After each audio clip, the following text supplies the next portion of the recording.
ये प्राण दंड मत दीजिए, यदि प्राण दंड देंगे आपकी यह जनता भी सुखी नहीं रहेगी। काहे के लिए भाई, काहे के लिए जनता सुखी नहीं रहेगी? बिना डर के कोई कुछ करता नहीं है, धर्म नहीं करता है, या कुछ भी कोई बिना डर के नहीं करेगा। शादी विवाह हो चाहे धर्म कर्म हो, बिना समाज के डर का कोई कुछ करने वाला नहीं है। शरीर इतनी आलसी है, यदि हमें कोई कार्य नहीं है दिन भर सोएंगे, यदि कार्य रहेगा तभी हम समाज में लगेंगे। समाज का डर है या चाहे जिसका भगवान का डर है, तभी हे प्रभु यदि आप हमें मार देंगे तो यह जनता आपकी कुछ नहीं करेगी, धर्म कर्म नहीं करेगी। और पूजा पाठ में 90% पूजा पाठ डर के मारे होते, 10% में अपने खुशी से होते हैं। इसलिए कलयुग ने कहा प्रभु मुझे 4 स्थान दे दीजिए जिसमें हम अपना गुजारा कर लेंगे कहीं पर भी।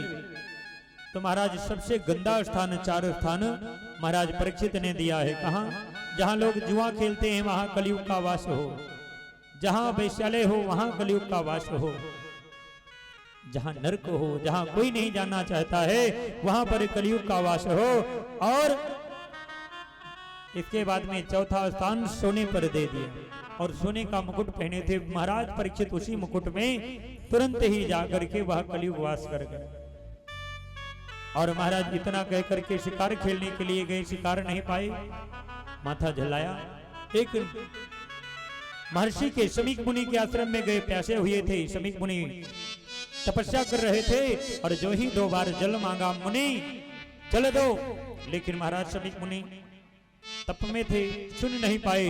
तो महाराज गुस्से में क्रोध में एक मरा हुआ सर्प गले में डाल दिया।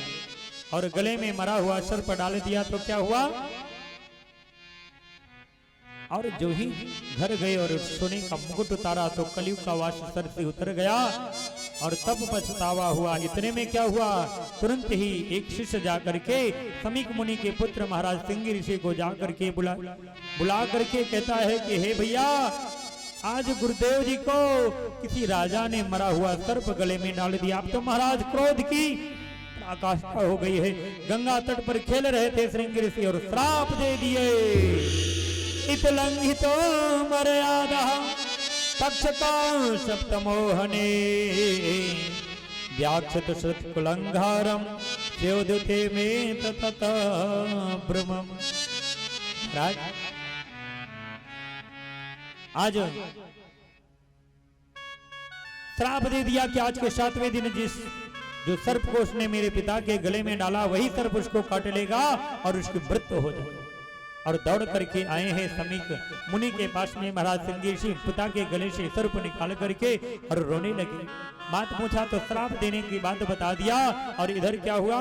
इधर महाराज तक्षक काटने की बात जब परीक्षित को पता चला तो परीक्षित तो उदास हो और अपना राज संपदा सब त्याग करके गंगा तट पर आ गए हैं। और गंगा तट पर आ गए तो सारे ऋषि महात्माओं से जा करके कहते हैं कि भाई मेरे कल्याण के लिए कोई उपाय बताइए कि 7 दिन ही मेरे पास में हैं। लेकिन महाराज कोई सही उपाय बता ही नहीं रहा है। और सभी के मध्य में उसी समय महाराज पूज्य गुरुदेव भगवान बाल रूप में हैं। सुखदेव मुनि का प्रादुर्भाव हुआ है। प्रेम से बोलिए सुखदेव भगवान की। दिव्य स्वरूप है। और सुखदेव मुनि को देख करके सारे महात्मा उठ खड़े हुए हैं और सारे महात्मा उठ खड़े होकर के अभिवादन किया है, उच्च स्थान प्रदान किया है। और महाराज परीक्षित ने आज पूछा है कि हे गुरुदेव, मुझे जो 7 दिन तक का श्राप लगा है ये कैसे विनष्ट होगा? तो महाराज आश्वासन दिया है कि चिंता न करो, 7 दिन तुम्हारे पास में बहुत है। मेरे पास में ऐसी विद्या है, 2 ही मुहूर्त आपका कल्याण कर देंगे। इस कथा को यहीं पर विराम देते हैं, समय हो गया है। आज हम लोग आपको झांकी का दर्शन कराएंगे। आइए भैया, वामन भगवान जी का दर्शन कराइए, क्योंकि सुखदेव भगवान वामन रूप में आए हैं, बालक रूप में वामन रूप में आए हैं। तो आइए सुखदेव स्वरूप